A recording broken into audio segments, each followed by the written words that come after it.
know when to lead and know when to listen.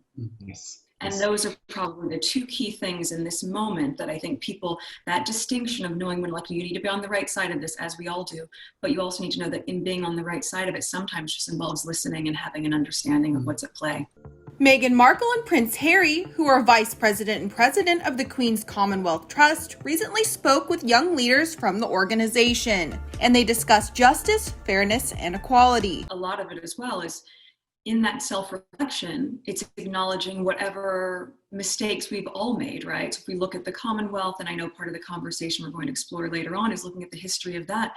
But if you start on that macro level, you also have to look on a more micro level with each of us individually. What have we done in our past that we put our hand up? And I think this is a moment of reckoning where so many people go, you know what, I need to own that. Maybe I didn't do the right thing there. I knew what I knew.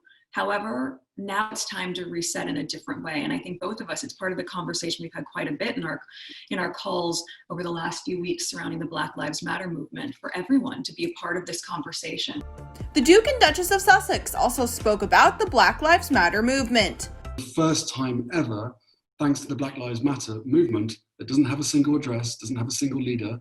It is a movement that is swept across the world that finally everybody who knows and recognizes the wrong in this for years and years, decades, hundreds of years gone by, that this is the moment when people are starting to be listened to.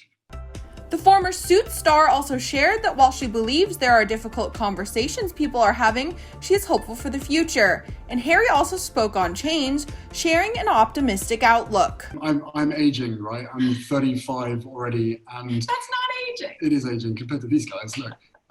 But the optimism and the hope that we get is listening and speaking to people like you, because there is no turning back now, right? Everything is coming to a head. Solutions exist, and change is happening far quicker than it ever has done before. But back to all your points is we have to acknowledge, but also learn from the past where people have tried to do something similar and failed for one reason or another. How are we going to be successful this time?